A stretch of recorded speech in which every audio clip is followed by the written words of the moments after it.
So I will begin by reciting the Mangala Charanam and invocation prayers, and then we'll enter into Canto 8, and I believe it's chapter 8, also 8, 8. Last week was 7.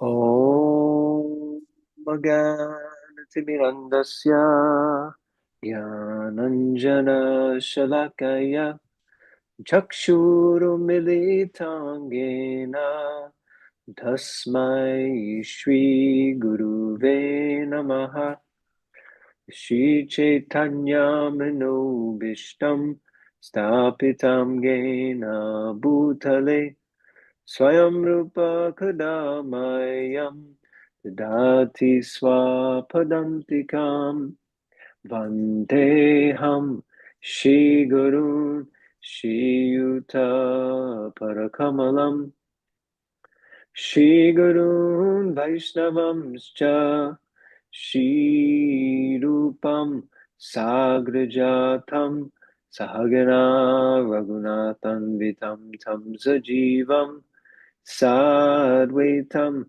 Savadutam Parijana Sahitam Krishna Chaitanya Devam Shri Radha Krishna Padan Sahagana Lalita Shri Vishakan Vitamscha He Krishna Karuna Sindhu Dinabandhu Jagatpate Gopisha Gopika Kanta Radha Kanta Namostute Tapta Kanchana Gaurange Radhe Vrindavaneshwari Vrishabhanu Sute Devi Pranamami Hari Priye Vancha Kalpatarubhyascha Kripa Sindhubhya eva cha Patitanam Pavanebhyo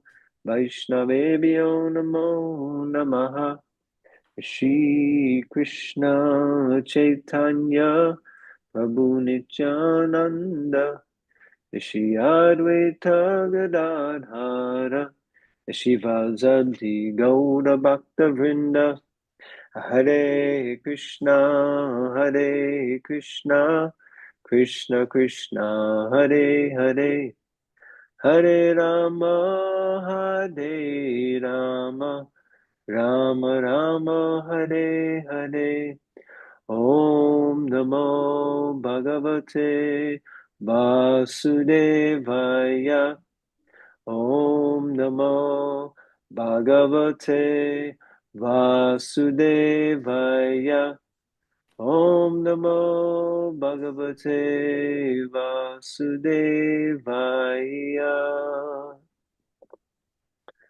So, Hare Krishna, everyone. Welcome, welcome, welcome. And thank you so much for being here, taking your valuable time. Chanakya Pandit says that more valuable than money is time. Why? Because money you can always get back, although we may think we can't, but you can. Time, once you've spent it, that is it. It is gone.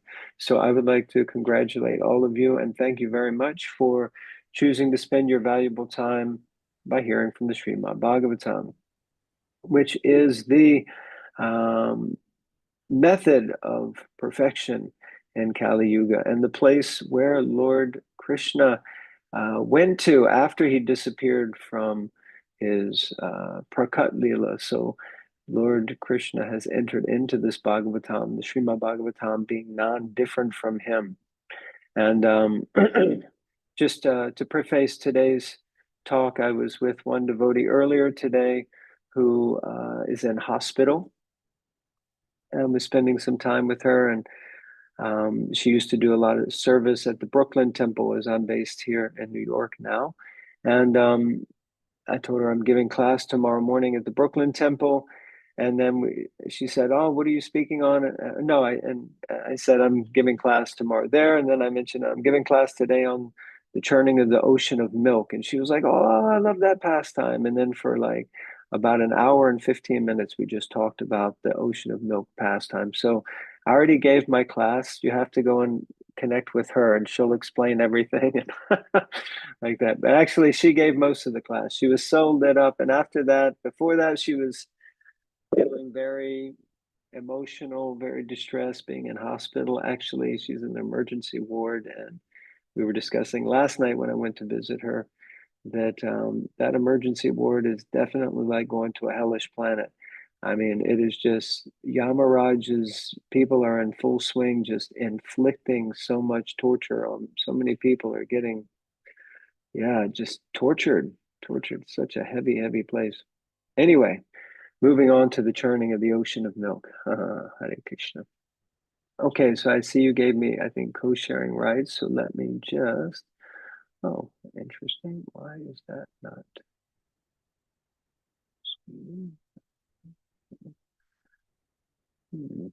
Bear with me for one moment, please. Okay, that's why. Okay, here we go. So we'll do like we did last time. We're going to read through all the verses. I think that's valuable for me anyway, and for everyone who's on board. Do you still do that, Dharmendra? Do you have a different session where you read through all the verses? Yes, every Tuesday we read through the verses in Sanskrit, and then we just read the The translation, English not the purport. translation. Yeah, not the purport. We don't do the purport because we're sort of thinking that the purport will be given within the class in a nutshell. Got you. Okay, well, thank you for that. So I guess, and mostly everyone who's on this call would have been there on the Tuesday call. Most of them, yes. Most of them. Okay, so although repetition of a good thing is wanted, but let's see. Maybe we'll just do the summary here. Okay, so let me move a few things around my screen so I can see.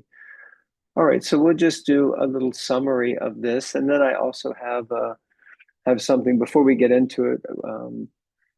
We're living in the modern age of technology, so I thought we could watch a little video, which I found, which I think is really good. And I really love these kind of things because if you're like me, I'm a very visual person. I learn best from visual things, although hearing is very valuable, but I really like to see visuals. So anyway, we're going to read the summary here, just to get us in the mood and bring us back to where you may have left off on Tuesday. So, reading from the eighth canto of Srimad Bhagavatam, chapter 8, which is entitled The Churning of the Milk Ocean. This chapter describes how the goddess of fortune appeared during the churning of the ocean of milk and how she accepted Lord Vishnu as her husband. As described later in the chapter, when Dhanvantari appeared with a pot of nectar, the demons immediately snatched it from him. But Lord Vishnu appeared as the incarnation Mohini, the most beautiful woman in the world, just to captivate the demons and save the nectar for the demigods. After Lord Shiva drank all the poison, which is what we discussed last week, both the demigods and the demons took courage and resumed their activities of churning. Because of this churning, first, a Sarabi cow was produced. Great saintly persons accepted this cow to derive clarified butter from its milk and offer this clarified butter in oblations or great sacrifices. Thereafter, a horse named Uchaishrava was generated. This horse was taken by Bali Maharaj. Then there appeared Airavata and other elephants that could go anywhere in any direction, and she elephants also appeared. The gem known as the Kaustuba was also generated, and Lord Vishnu took that gem and placed it on his chest. Thereafter, a Parijata flower and the Apsaras, the most beautiful women in the universe, were generated. Then the goddess of fortune, Lakshmi, appeared. The demigods, great sages, Gandharvas, and others offered her their respectful worship. The goddess of fortune could not find anyone to accept as her husband. At last, she selected Lord Vishnu to be her master. Lord Vishnu gave her a place to stay everlastingly at his chest. Because of this combination of Lakshmi and Narayan, All who were present, including the demigods and people in general, were very pleased. The demons, however, being neglected by the goddess of fortune, were very depressed. Then Varuni, the goddess of drinking, was generated, and by the order of Lord Vishnu, the demons accepted her. Then the demons and demigods, with renewed energy, began to churn again. This time, a partial incarnation of Lord Vishnu called Dhanvantari appeared. He was very beautiful, and he carried a jug containing nectar. The demons immediately snatched the jug from Dhanvantari's hand and began to run away. And the demigods, being very morose, took shelter of Vishnu. After the demons snatched the jug from Dhanvantari, they began to fight among themselves. Lord Vishnu solaced the demigods, who therefore did not fight, but remained silent. While the fighting was going on among the demons, the Lord himself appeared as the incarnation, Mohini, the most beautiful woman in the universe. So now I am going to, actually, I might need to, I'm going to stop share and then reshare because I think there's a setting I need to turn on. Yes, share sound. So I'm going to go back and I'm going to try to share this video. So you'll have to let me know if this sound is working. In this universe, the struggle between order and chaos has been continuously going on for eternity.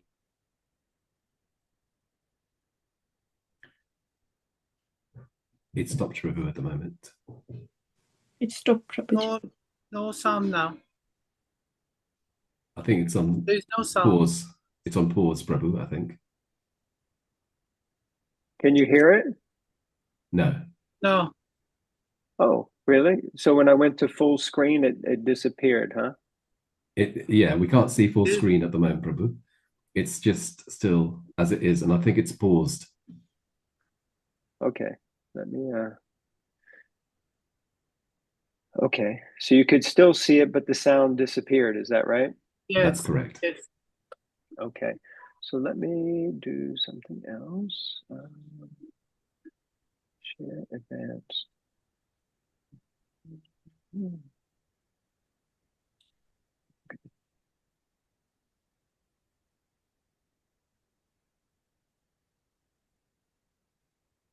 Okay, so now it should be full screen, correct? It's full Yes. screen, yeah. In this universe, the Can you struggle hear it? between order and Yes. chaos has been continuously going on for eternity. And today, we dive into one such epic saga of Samudramanthan, the churning of the cosmic ocean. For millennia, the Devas and the Asuras clashed for dominion over the cosmos. In a thunderous battle that shook the very heavens, the Devas emerged victorious. The victory over Asuras ignited a vast celestial celebration among the Devas. Engulfed in their triumph, they drifted away from their responsibilities, their joy tainted by a creeping arrogance. But in the cosmos, karma reigns supreme, impartial to mortals, Devas and Asuras alike. It waits silently to remind them that every deed carries its weight. Devas also were going to learn the lesson of humility soon. One day, Maharishi Durvasa, a sage of immense power revered for his wisdom, yet feared for his temper, presents a divine garland to Indra. Wrapped in arrogance, Indra overlooks the profound respect owed to such a gift and carelessly places the garland on Airavata's head. Disturbed by the scent, the elephant casts it aside, trampling it underfoot. Witnessing this grave disrespect, Durvasa's wrath is kindled. He curses Indra and all the Devas, stripping them of their strength, energy, and fortune. The Devas were now vulnerable, and it didn't take long for the Asuras to seize this opportunity. With renewed vigor, they strike, their might overwhelm the enfeebled gods. The Devas fled, allowing Asuras to take control of the universe.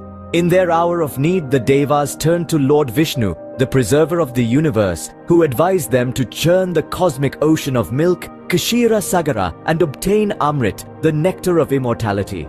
Such a task, however, lies beyond the diminished might of the Devas alone. It would require an uneasy alliance with the very foes who usurped their realm, the Asuras.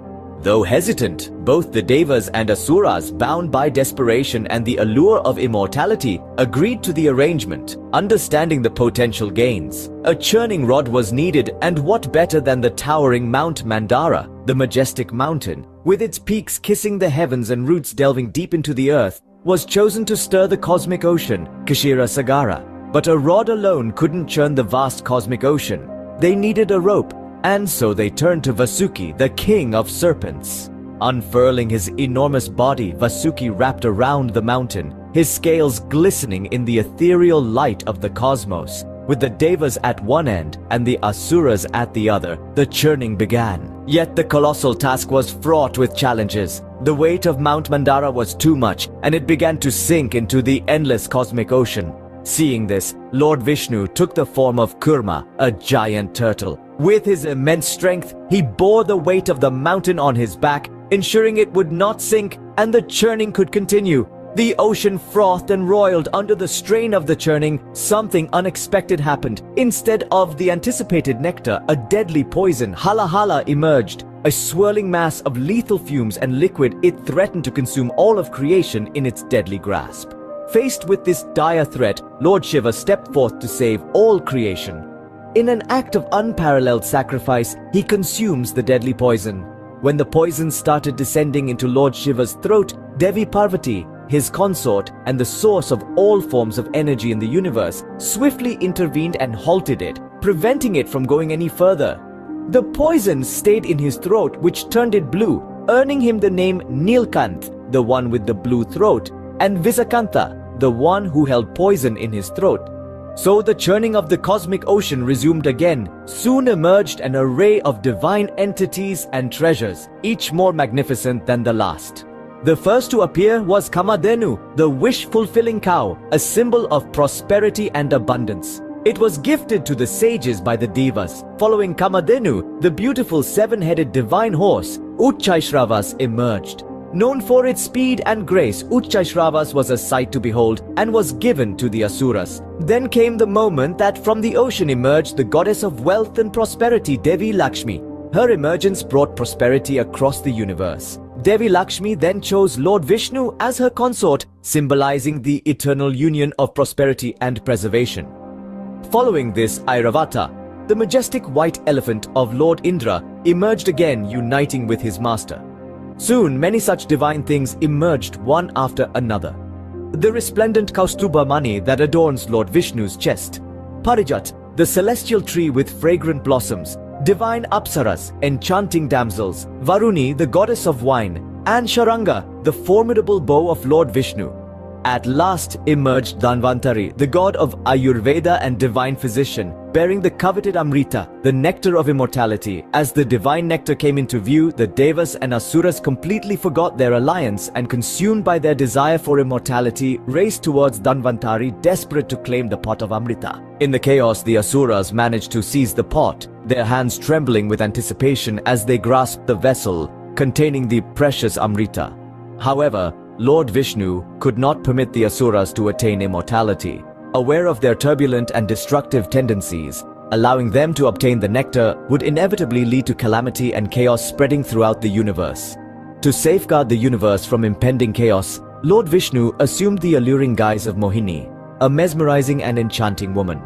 Enraptured by the ethereal beauty of Mohini, the Asuras were instantly captivated and willingly surrendered the pot of Amrita to her. Impelled by their desire for her favor, they beseeched Mohini to graciously serve them the divine nectar from her own hand. In Mohini's form, Lord Vishnu tricked the Asuras into letting her serve the Devas first. The Asuras, blinded by their lust, the Asuras agreed without question. After consuming the Amrita, the Devas regained their strength and immortality. They swiftly launched an attack on the Asuras, who were easily overpowered and forced to retreat. With the victory of the Devas, they reclaimed dominion over the universe. The Samudra Manthan not only restored cosmic balance, but also unveiled numerous treasures and divine beings, enriching the cosmos and bestowing blessings upon both Devas and the universe. The tale of Samudra Manthan is more than just a tale of order versus chaos. It teaches us important life lessons. In our minds, just like in the ocean, there are good things and bad things. The bad stuff, like worries and fears, is like a poison that can hold us back. But when we face those bad things and try to overcome them, we can find good things like wisdom, peace, and finally enlightenment. Thank you for watching. Please consider subscribing.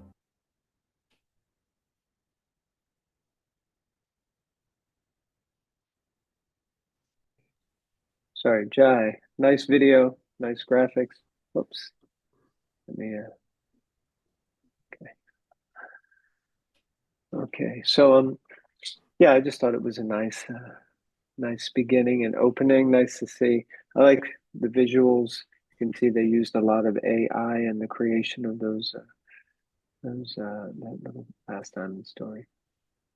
So, yes, this pastime is amazing. And last week we were hearing, you could say, the beginning, and this chapter will see sort of the conclusion of the actual churning of the ocean of milk, which will lead up to the pastime of Mohini Murti, and that will be covered by subsequent speakers following week. So I thought it would be really powerful and important for us to discuss kind of the understanding of the significance of the churning of milk. So there are many different ways that it can be extrapolated. First, we have to also understand that nothing in the Srimad Bhagavatam is mythology, or as Srila Prabhupada would say, mythology. So nothing is mythology. These are not fabulous stories or fables or something that has been made up. These are actual realities and truths. These are true pastimes and histories of events that have occurred and are continuing to occur because according to the Vedic timeline, actually, all of these pastimes are getting repeated again and again in different yugas, in different ages, in different universes, things like that. And we see in the Bhagavatam even there are discussions, especially in the second and third canto, around the appearance of Varahadev as one example, where it mentions in one place that he appeared and he was white, I think Shukla. He was white, and in another place, it's described as red.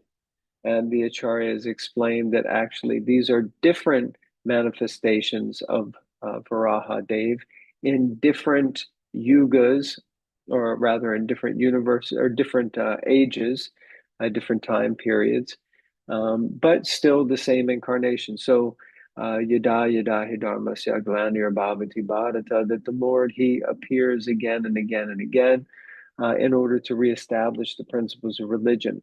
So therefore he will manifest and make his appearance here in this world in the same forms as predicted by the Shastra, but they may be ever so slightly different.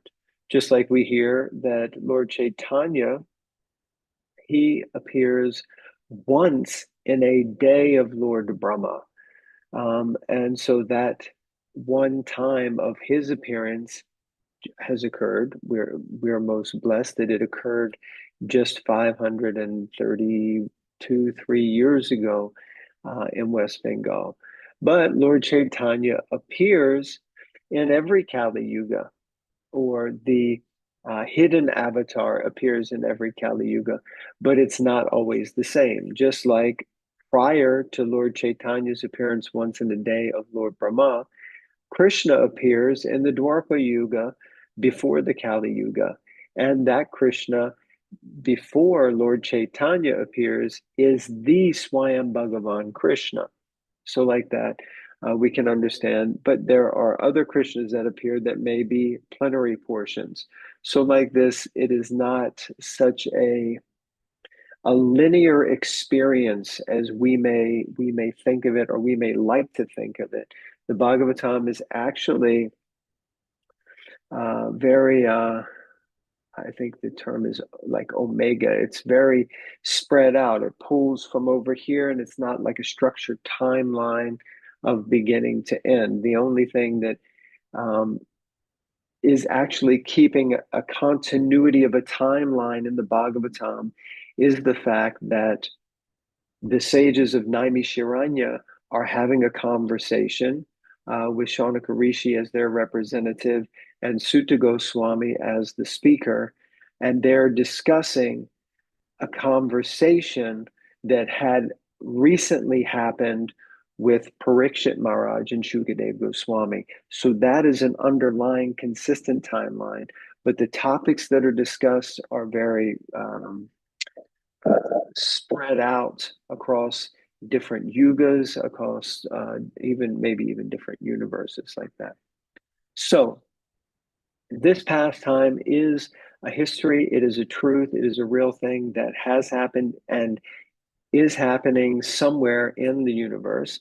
And we can relate to this in one sense because as the Native American Indians describe that within every person, there are two dogs. There is the good dog and there's the bad dog. And we have probably heard this example given numerous times. So within us, we experience a good dog and a bad dog. Or, as Bhagavad Gita explains, we experience the divine and the demoniac.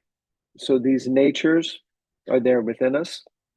In the Mahabharata, it describes that in previous ages, the demons and the demigods lived in different universes. Then in the next age, they lived in the same universe, but on different planets. Then in the next age, they actually lived on the same planet and even in the same towns and in the same families. But in Kali Yuga, they live in the same body. So we actually have that. And, dare I say that if anyone, who's on this call this evening hasn't experienced within themselves a voice of both aspects, then, God bless you. Wish you all the best. But for the rest of us mere mortals, it is almost a perpetual challenge and daily fight to have the proverbial little devil on one shoulder and the proverbial angel on the other shoulder, and to hear that voice inside saying, "Oh, I really wish I could," and another voice saying, "It's better that you don't do that." And then we have these two voices going on. So, in actual fact, that is quite normal. So, from the perspective of the demons and the demigods, not to take away from the fact that the demons and the demigods do exist, but within our own selves, sometimes it's also a little bit like a churning of these two kind of voices or consciousnesses or ideas of ways that we should conduct ourselves. And in order to, when we do that, sometimes when we fight, we churn to find that space of how to say, like freedom from the madness within the mind of these different voices. Then different things manifest from the churning of the ocean of milk. And we saw previously, we discussed how the first thing that comes, and I think this is really interesting, the first thing that manifests from the churning of the milk ocean is hala hala. It's poison. And in the Bhagavad Gita, it explains that the mode of goodness is indicative of being like poison in the beginning and nectar in the end. So we can also take that as a correlation directly to the churning of the milk ocean, because in the beginning of the churning, it was poison. And in the end, it manifested the nectar. Now, what does that mean, actually? Because I lots of devotees ask, but what does this mean? Like, why would I want poison at all? Well, how could the mode of goodness be poison? Well, it's not poison like actual poison. It's poison because in our conditioned state, it's not fun, it's not nice, it's not it's not tasty or lovely or exuberating in certain ways. Similar to the way that Srila Prabhupada in the Nectar of Instruction, the Upadeshamrita, in text number, I think it's 5,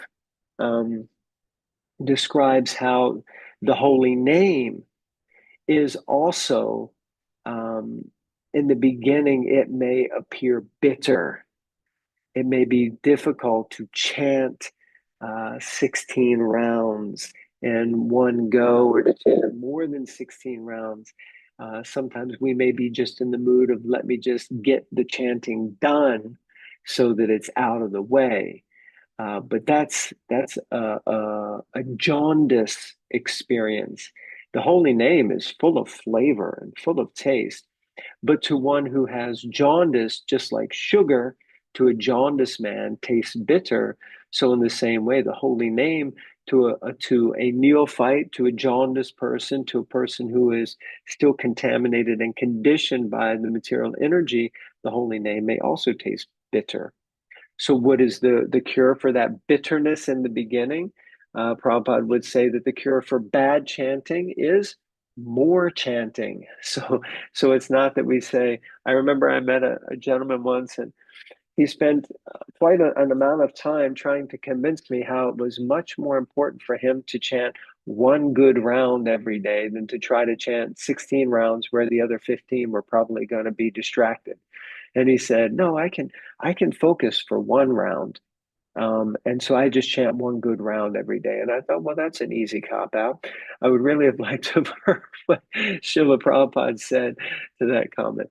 But his Prabhupada's point is more, the cure for bad chanting is more chanting.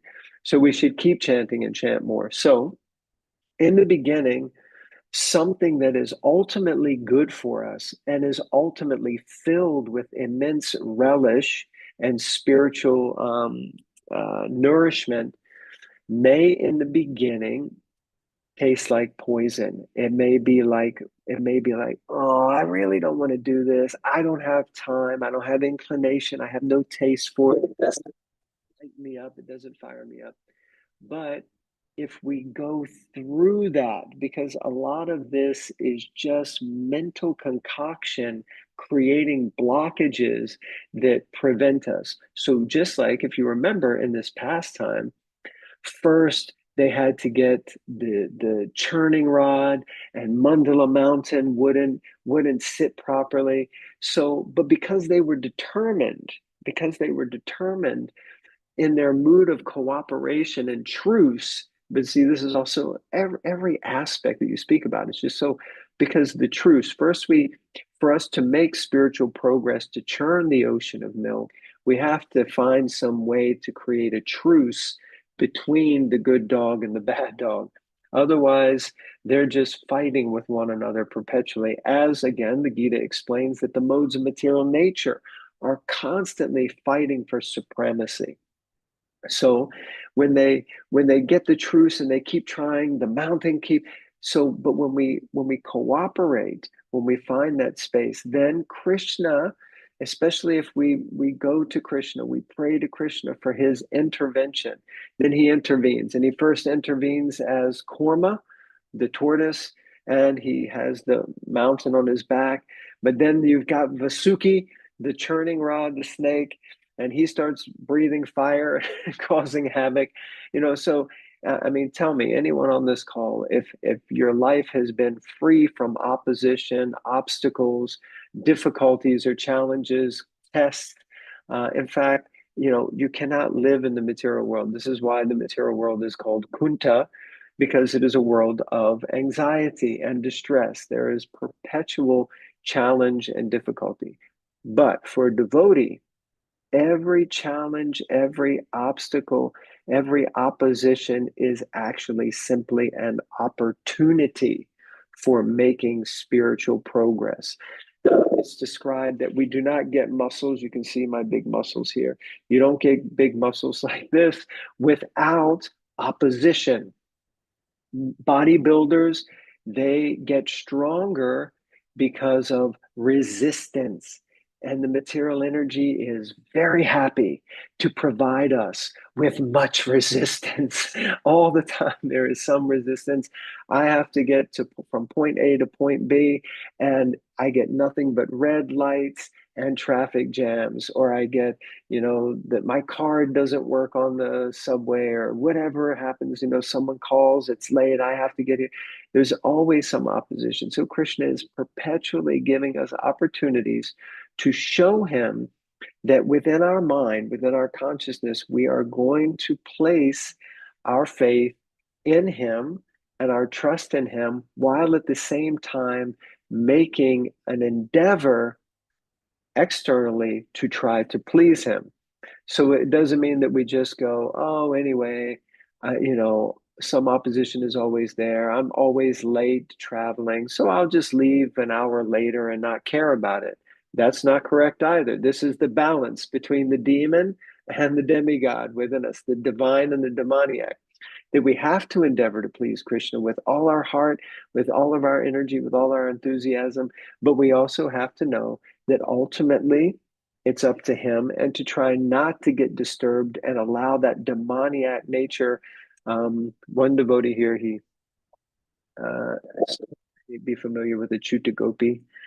Devi, she's such an amazing kirtan leader. She's on tour in India, I think, at the moment, and chanting Hare Krishna to tens and 20s, thousands of devotees. Her brother, Ananta Govinda, they lead the Thursday night kirtans here at the Bhakti Center. And very often Ananta Govinda Prabhu, he will share with the devotees how his drive from Queens into Manhattan, which can take quite a long time on the traffic jam, that sometimes here in New York, it's very similar to India, that people are always blowing their horns. But in India, they blow it out of respect, so you know that they're there. Here, they blow it for you to get the heck out of the way, So it's like a very different kind of situation. And he says sometimes he's very tempted when people cut him up to offer them a nice mudra, which is not a mudra I can do on the screen here. That would probably offend some people, but you put your hand over, you would offer some mudra, and then he remembers, I can't do that. It's like Krishna sees, he's in my heart, he knows what's happening. What would my Guru Maharaj think if he was sitting next to me in the car and I offered this kind mudra to the people in front of me? So we see that these testing circumstances, they don't always bring the best out of us. Sometimes they actually bring the worst out, and that's the poison. And the poison comes out, and it can be like, but somehow we have to, keep going through the poison in order to get to the nectar. So like that, it's a journey. Everything Krishna consciousness is just such an important journey. So there's the idea of cooperation and conflict that comes up. There's also the emergence of different divine treasures. And this was what my friend who's in hospital and we were discussing. I kept saying to her, so what happened? What came out of the milk ocean? And she said, well, first it was a poison. And we were discussing the poison and Lord Shiva and Nilkant and how he was able to drink the poison. And then we heard that one of the things that came next, and I was looking, because in this video it mentions it, and I'm going to dig around some more. I thought maybe in the purport or in another place, but Uchaishwara, how do you pronounce it? Uchaishwara. The horse, yeah, Uchaishwara. He manifests, and that he is also mentioned in the Bhagavad Gita. In the Bhagavad Gita, Krishna says that he is that horse. So he manifests. Now, in that video, it mentioned that the horse had 7 heads, which is the first time I've heard that or understood that. But it's not surprising, because it would have to be a magnificent horse. Of course, in our own quote unquote Greek mythology, we often talk of Pegasus, the flying horse. And also, there's a lot of discussion in ancient English folklore of the unicorn. So there are always, that has a one single coiled horn in the front, a magical creature, and often sometimes also able to fly. So like this, so Uchaishwara, gosh, I need to find it now. Uchaishwara, give me 1 second.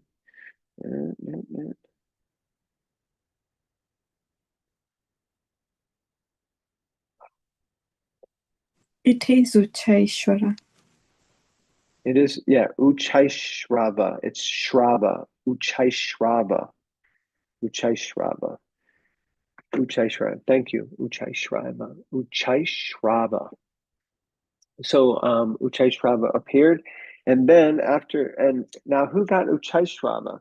I think that's interesting because it's another point. So this magical creature appears, and Indra, of course, Indra, he's the king of heaven, and because of that, he feels, and actually, as we saw from the video, this whole churning of the milk ocean and the downfall of the demigods to the demons is because really of his false pride, which we hear about again and again in the pages of the Bhagavatam. Indra, that's a hard, it's a tough character to be cast in. He's perpetually, he's the king of heaven, and to live into that role and play that job means that he is going to be associating with immense material opulence, and that makes it very easy to become intoxicated, and he becomes intoxicated by that, and because of that he acts inappropriately. But as we saw earlier in the 4th canto, the pastime with Prithu Maharaj, where he was perpetually trying to interrupt the 100-horse sacrifice, in the end Vishnu came to Prithu Maharaj with Indra, and he personally requested Prithu Maharaj, you please forgive Indra. Even though he was creating upasampradayas, stealing the 100th horse, causing so much mischief, being diabolical, basically, even though he was doing all that, Lord Vishnu said, I still love him. He's still my devotee. And this speaks so much about the nature of God. And he requested Prithu Maharaj, you please forgive him. So like that, it's Indra has quite an important position and also a very dear place in the heart of the Lord, yet he seems to get up to some mischief, like that different times. So in this situation, he really wanted Uchaishrava. I got it right. I'm so happy. Uchaishrava. He really wanted Uchaishrava, but the Lord had already prepared him to just let some of these things go. Like you have to appease the demons also. So in that way, Bali Maharaj, who was the king of the demons, and again, another interesting, as soon as you say a name, the Bhagavatam just opens up.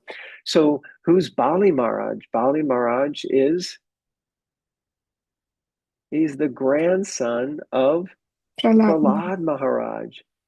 He's the grandson of Prahlad Maharaj. He's the king of the demons, just as Prahlad Maharaj was. And it's one of those conundrums, or one of those dichotomies. Like, how do I get that Bali Maharaj is one of our Mahajans?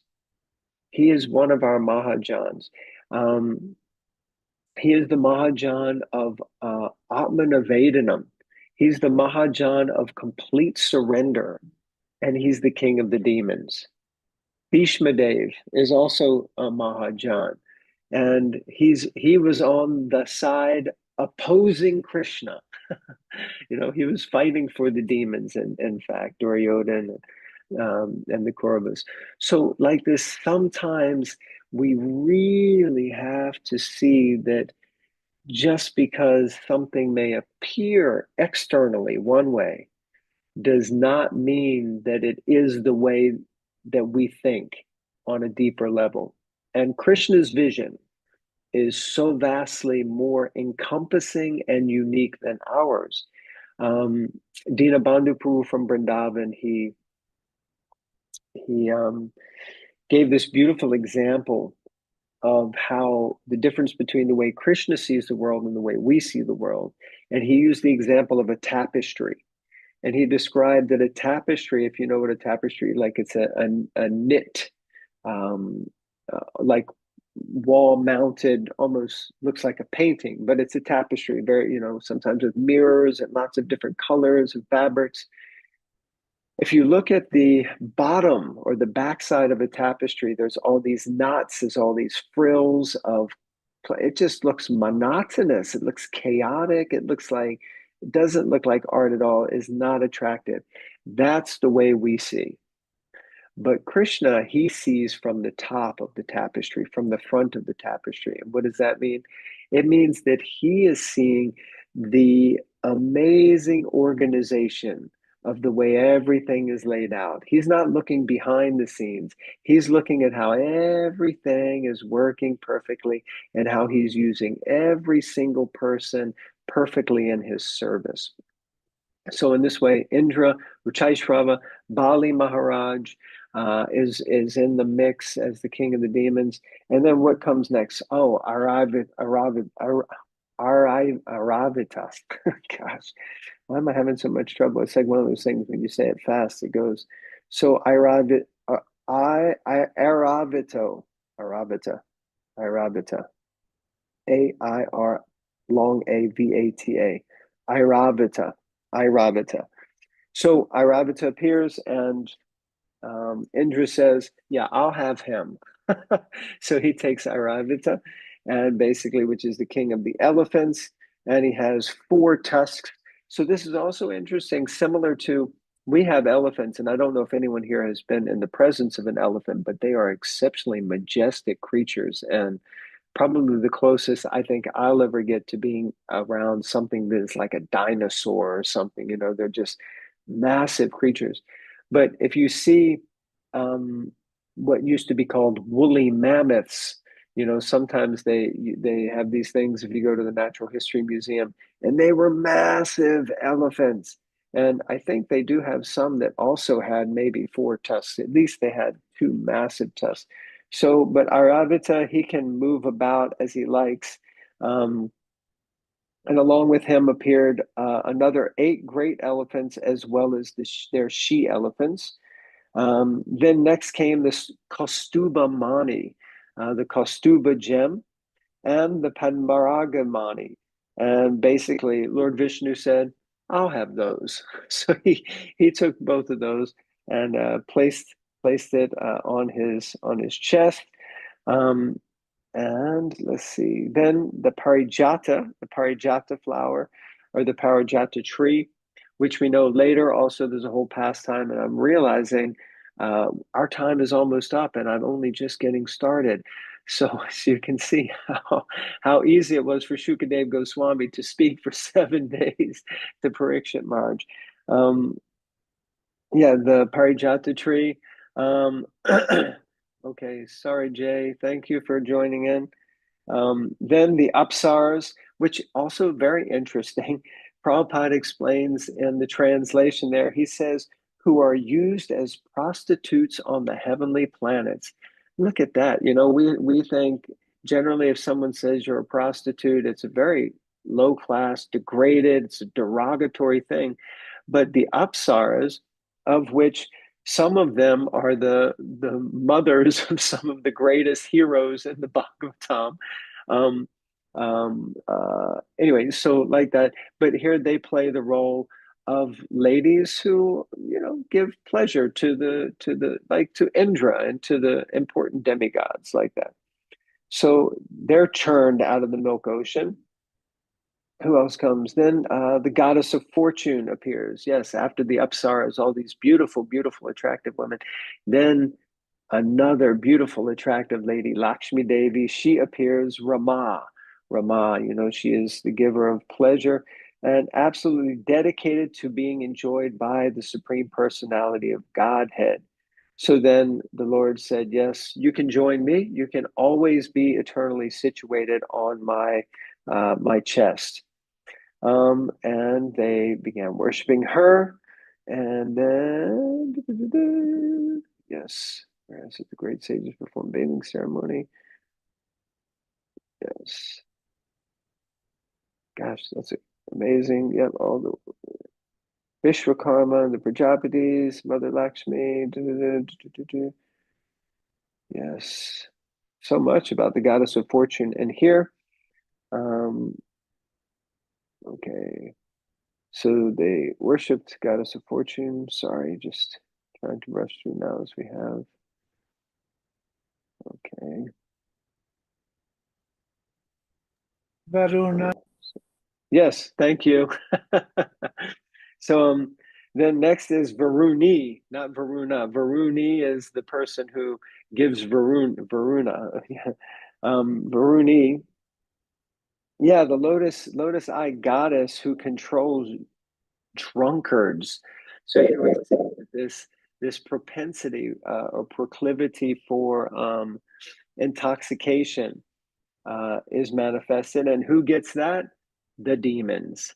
So the demons get to. While at the same time, we do hear that the demigods they're regularly drinking. What is it that they drink?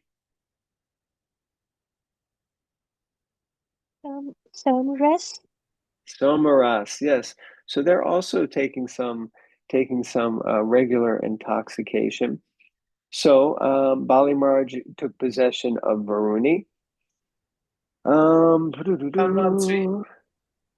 Say again?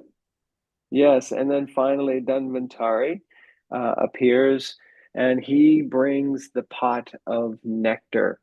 And then everyone becomes excited.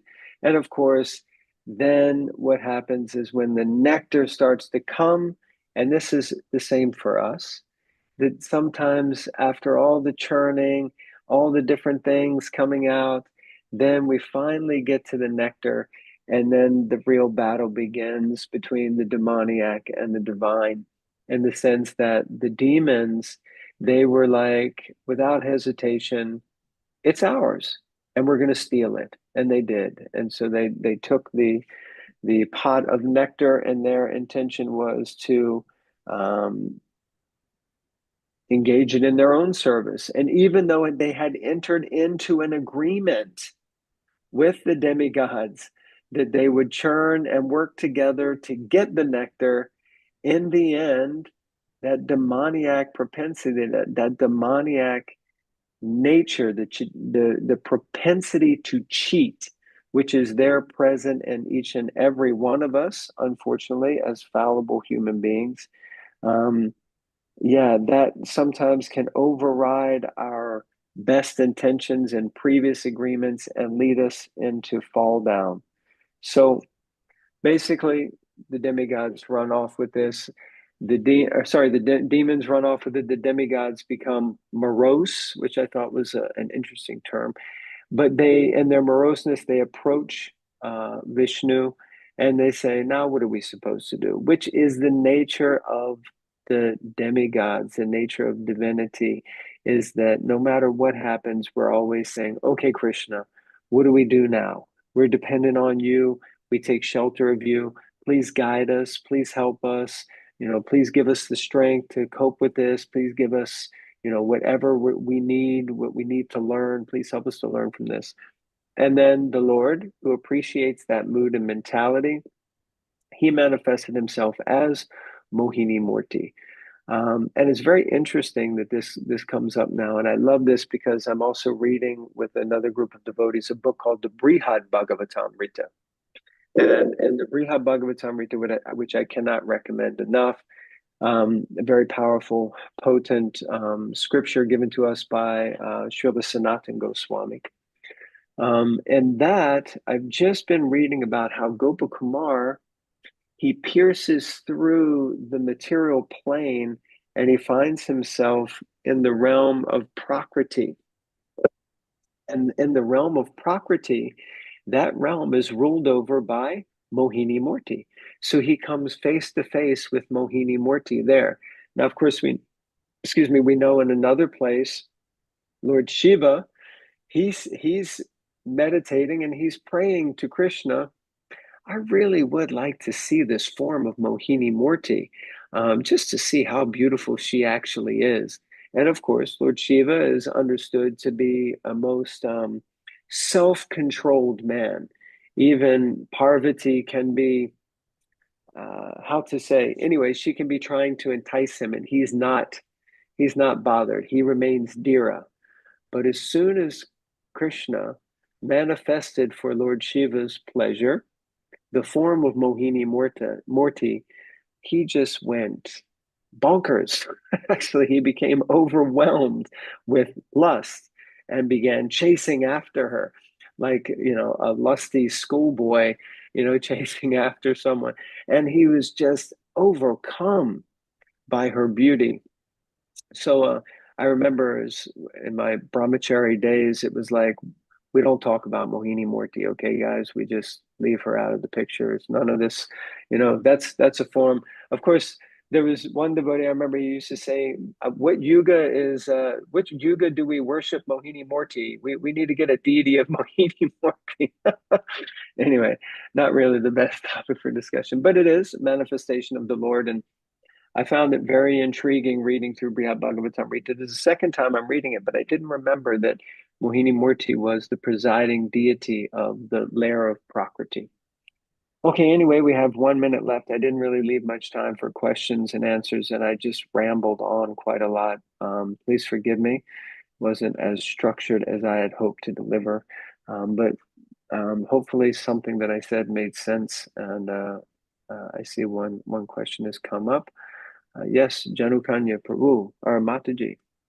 If you could turn on your camera, Hare that'd be Krishna. great. Hare Krishna. Okay, I'll try. Hare Bol. Hare Krishna. Can you see me? I did for a split second. Oh. But no problem. If it's too much, don't worry. It's okay. It's not working. Okay. One question. I have a few questions, but it's not time. I'll just ask one. Both are on significance of what has happened. And the first one is, what's the significance of Lord Vishnu's role as the pivot, this kurma you said, in the churning of the milk ocean, and how can we apply this in our own spiritual practice? Okay, so Korma was the tortoise, and he became the balancing point for Mandara Mountain. So the churning rod kept falling off and falling over.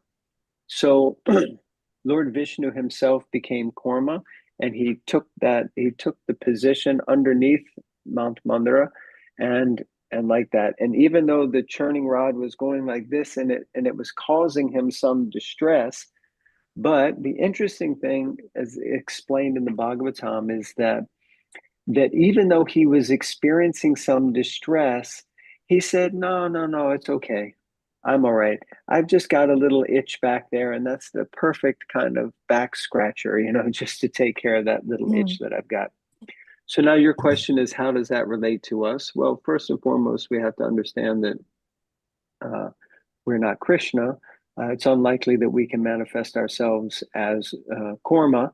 But what we can understand from this, and I would say would be a nice application for us, is that we have to be ready and prepared sometimes to do the needful in order to keep things going, even if it's not necessarily according to our dharma or our varna or maybe even our ashram, although in general we stick to those things. But a devotee is prepared to do the needful. Srila Prabhupada is the perfect example. 26 Second Avenue, where I also perform lots of service. We were just there the last 2 days, greeting guests and people who come to visit. And Prabhupada would cook. He would purchase the items to cook. He would serve out the prasadam. He would then clean up the pots, clean up the place after all the young boys and girls had left. Srila Prabhupada is the Senapati Bhakta.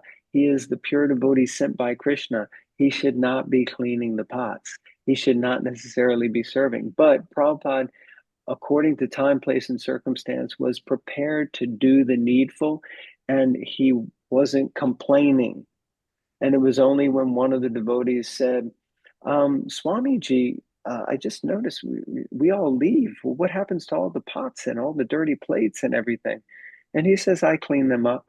And they're like, oh, no, really? Oh, God. Like they didn't think about that. Like they just thought they disappeared afterwards or something. And he said, well, Prabhupada, can we help you? And he said, I've been waiting for quite some time for someone to offer to help. Yeah, that'd be great. I'd love that. So anyway, that's my answer to you, Janakanya Devi. Does that make a little bit of sense? Does that help? Very much so. Thank you. Thank you. Great question. We'll come back to you with your second question. Sadhvi also has her hand raised. Yes, sure. Sadhvi Devi. Hare Krishna. Thank you very, very much for tonight. What I don't understand why when we look at the clip on the YouTube, it didn't mention anything about when one of the demons got to drink of the nectar, some of it, and he got some of it in the throat, but Mohini cut the head off him. Why is not mentioned there? Because Sadhvi Devi, we're going to have to issue a spoiler alert. You've just gone beyond the remit of my talk today, and that's why it wasn't in the video. That's not for us to speak about. Shh. Okay, I'm sorry. That's next week's session. That's the manifestation of Mohini Murti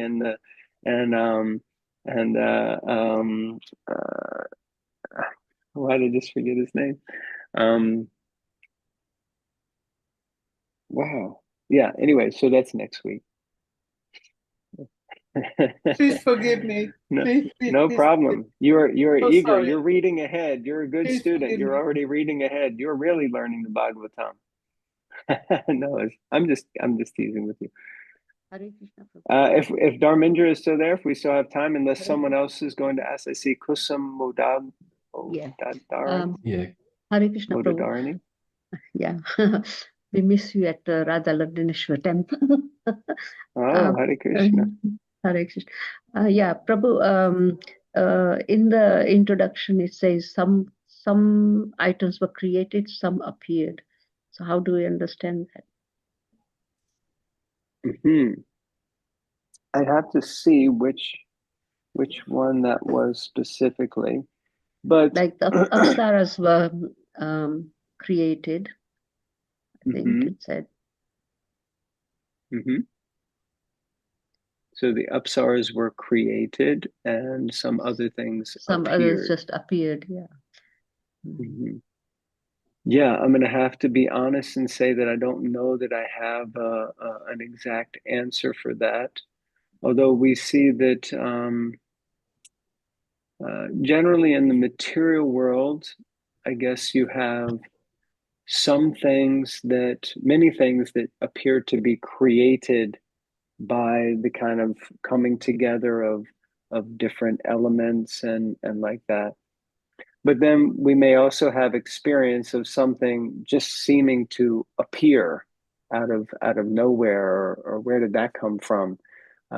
So how to define those two things, I'm not 100% sure. I'd probably need to read a little bit more deeply into that. But I think it's just generating and creating a distinction that, like for instance, the Lord, he's not created. So anything to do directly with the Lord wouldn't be something that was created. It would be something that appeared. So quite possibly Lakshmi Devi might be something that appeared. Even Dhanvantari, it's described that he was, I think, a plenary portion, a plenary expansion of the Lord. So he wouldn't necessarily be created. He would appear. We refer to acharyas, great acharyas, and also the Lord on the days like Nishringa Chaturdasi or Balaram Jayanti or Varaha Dwadasi or Vamana Dwadasi. We say that it's the Lord's appearance day. We don't say that he was born. We say that he appeared, because he's not born of the material elements. He's not created by the material elements. So that might be an interesting path to pursue. And if you go back and look through it, and you see which things might have been referenced as appearing, that like the apsaras are not necessarily considered like expansions directly of the Lord. They're not Vishnu Tattva. So probably anything that was Vishnu Tattva would have appeared, and all the other items probably would have been created like that. Does that make a little bit of sense? Yeah, but when we think about even ourselves being eternally, like we are not created, we are eternal souls. So that's what I think. Yes. Yes, and that's a great statement. We're also expansions of the Lord, no doubt, but we are also distinctly different in the fact that we are conditioned. At least I am. Kusum, maybe you may be free from conditioning, but I'm definitely conditioned, and probably many of us are. And that means that we don't appear. We don't have an appearance day. We kind of came out covered in mucus and blood and all kinds of other nasty stuff. And the Lord, he appeared with a full head of hair, with beautiful earrings, beautiful necklace, dressed. I mean, if you came out like that, Kusum Devi, I offer my Dandavat Pranam, full glory to you. But most of us are the product of a creation process. The Lord is not the product of a creation process. He simply appears by his own divine will. Thank you, Prabhu. Just a thought. Hare Krishna. Wow, we got Shakti some Prabhu? more hands up. Yeah. Sorry. Is that okay, Prabhu? Is that okay, Prabhu, to continue? I'm okay. Yeah, I could probably go for a little while longer. Okay. Shakti Prabhu, would you as like long to as ask you? Yeah. Would you like to ask a question, Shakti Prabhu? Hare Krishna, Pranams, everyone.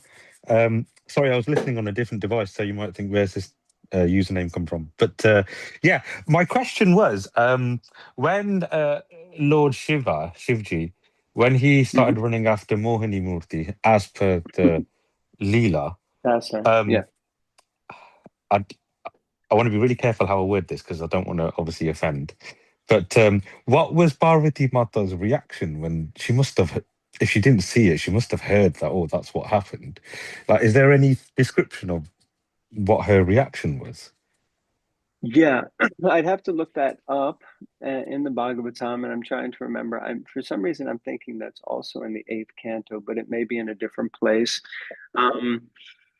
But Parvati was privy to the situation, and her reaction was, "Isn't the Lord amazing? Isn't the Lord amazing?" Wow. Krishna is so amazing because she knows how Dhira Lord Shiva is. And so for him to be a Lord like that and to act like that, she was just thinking, wow, the Lord is simply amazing that he was able to allure my Dhira husband so easily. And of course, but she is herself Prakriti, she is Durga Devi, she is, Parvati. So she is the personification also of the material energy. She is Maya.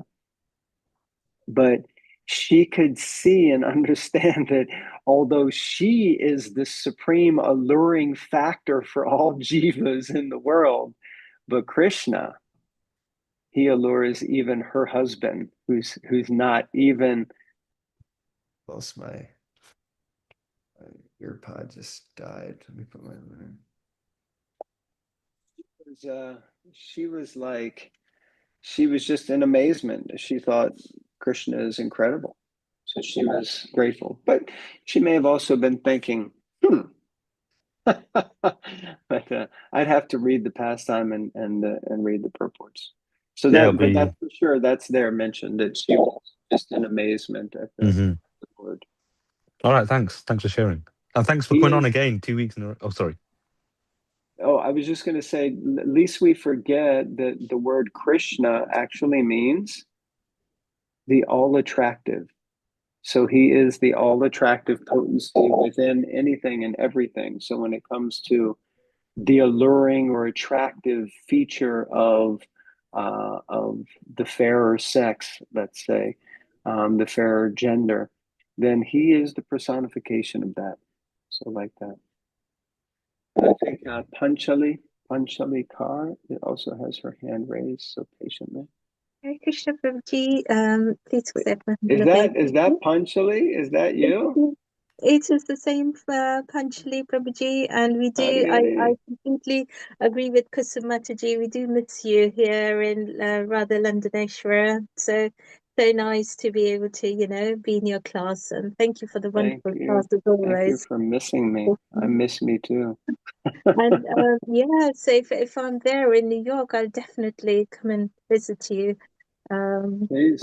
Because Prabhuji, a very, very quick question from me. Yes. So maybe I misheard, but it says Airavat, the elephant, comes twice. Why is that, sir? Why does it say the elephant comes twice?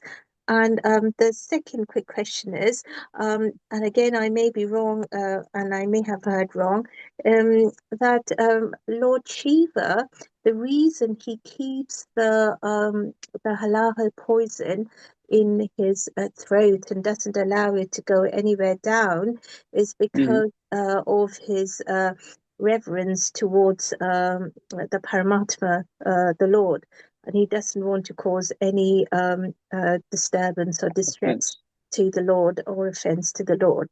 So have I, am I right? And is that the case? And yeah, a bit of confusion around Airavat Prabhuji as to why it's mentioned it's twice. He appears twice. Yes. I'm just going back to that section. So it says the next result of the churning, the king of elephants named Airavata was generated. This elephant was white, and with its 4 tusks, it defied the glories of the Kailash mountain, the glorious abode of Lord Shiva. Then the next one says, thereafter, O king, 8 great elephants, which could go in any direction, were generated. They were headed by Airavan. And then 8 she-elephants headed by Abramu were also generated.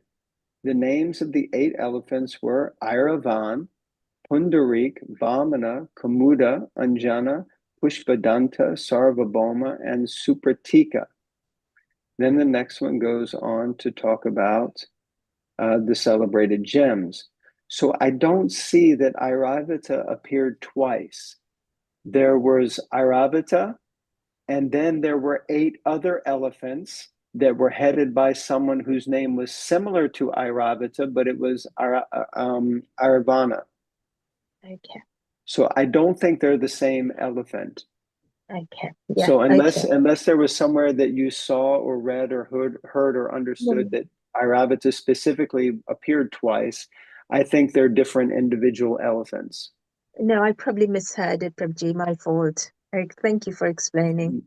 No problem. That's my understanding. I definitely could also be incorrect. Thank you. Janukanya. Hare Krishna, yes. My goodness, there's so many questions generated coming up as we talk more and more. But the one I'm going to ask is how does the churning of the milk ocean represent the process of karma and the attainment of liberation? How does it represent the process of karma and the attainment of liberation? Well, of course, it can be analogous to many different things according to the perspective of the person who's, trying to make the point or show a specific correlation. For us, in one sense, as Vaishnavas, as Gaudiya Vaishnavas, our goal is not liberation. Our goal is to give pleasure to Krishna, ultimately.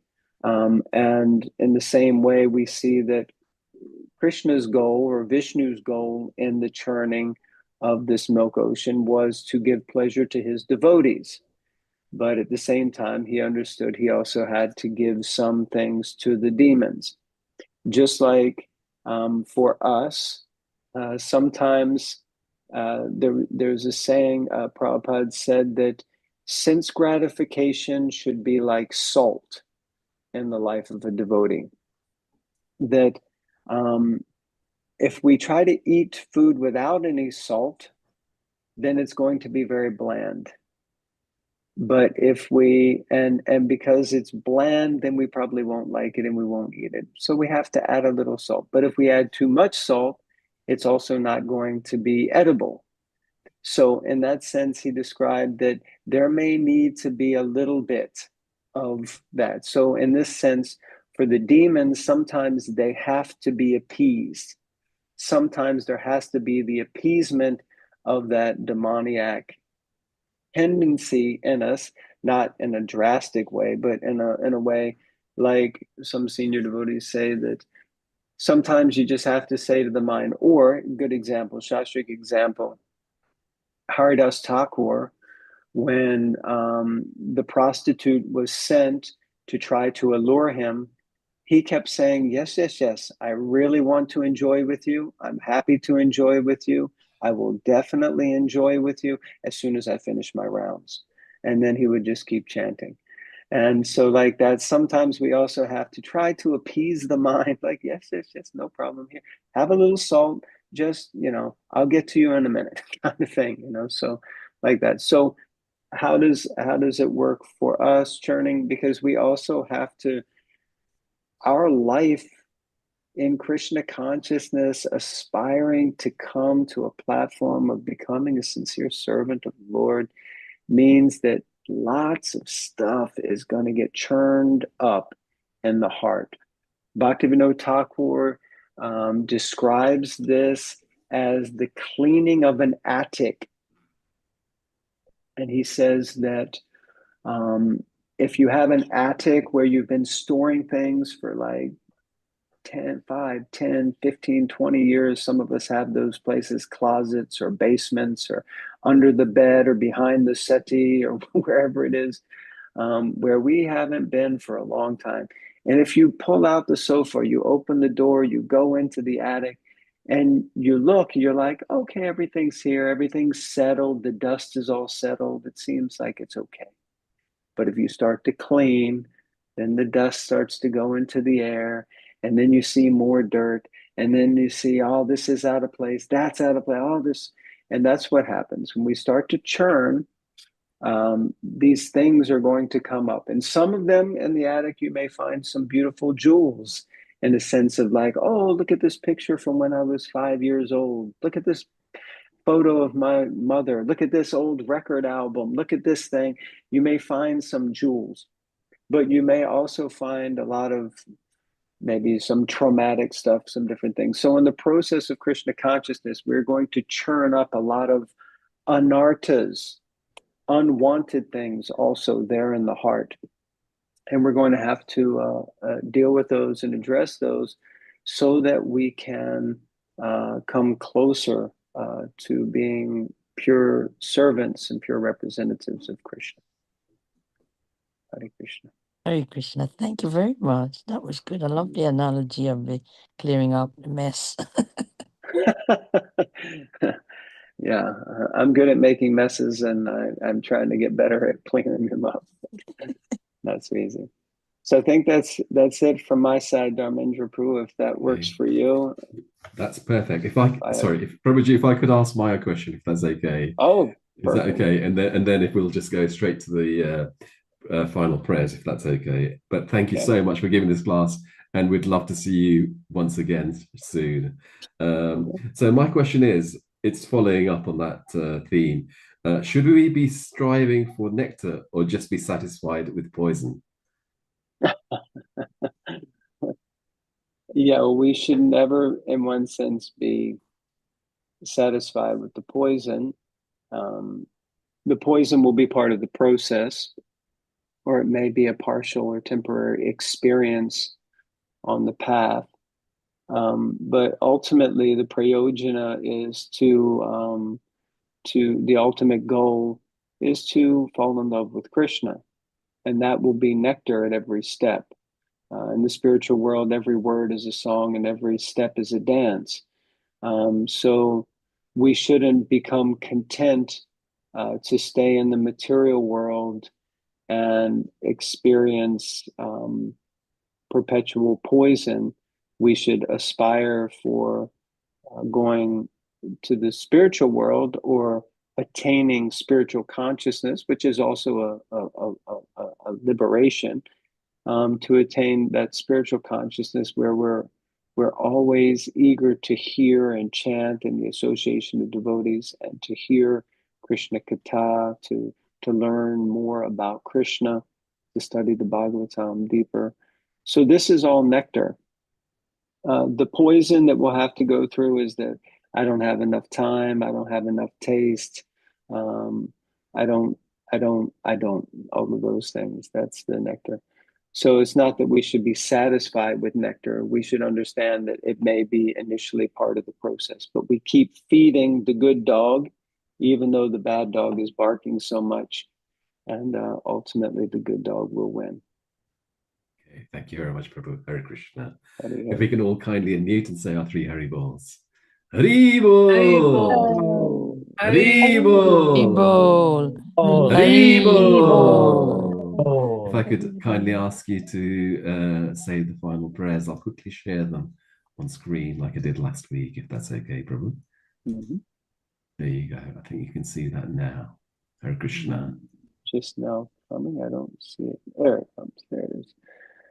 Vancha kalpatarubhyascha kripa sindhubhyevacha patitanam pavanebhyo vaishnavebhyo namo namaha. Grantara Shima Bhagavatam ki jai, Ananta Kodi Vaishnav Vrinda ki jai, Srila Prabhupada ki jai, Gaura Bhakta Vrindas ki jai, Go Premanandi Hari Hari Hari Bol.